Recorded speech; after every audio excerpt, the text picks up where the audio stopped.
Shortly after the big arguments Moss and Nodge would get into, him and Yellow went on a walk through Isel Sea.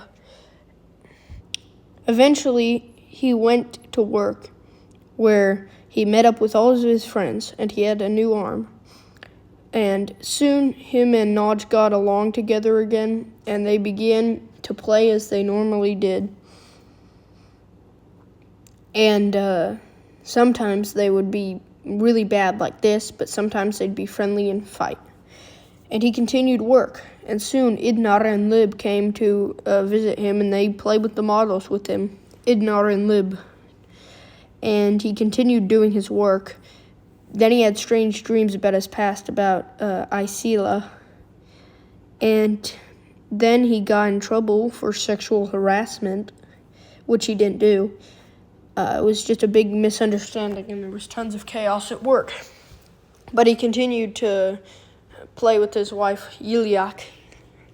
Then one day he went out onto an adventure in the desert with his dog, Izip and Nodge, and they discovered some crazy stuff in the desert. He had some weird dreams that night, and then the next night he became really sick. And then when he was going home, he was sick and had to recover. Then he discovered this new ore that he started smelting, and then there was big chaos, especially with him and this new enemy, Grand Supreme Chancellor Sivad, and he would always get in trouble with him and for war crimes.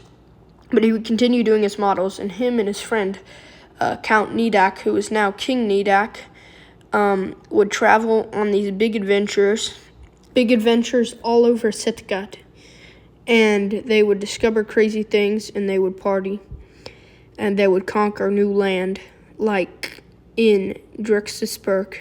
They conquered some land there, in Kirdirsburg, and they soon the king got in some trouble because everybody was yelling at him because he would make fun of fat people, but then himself wouldn't do as many push-ups as them.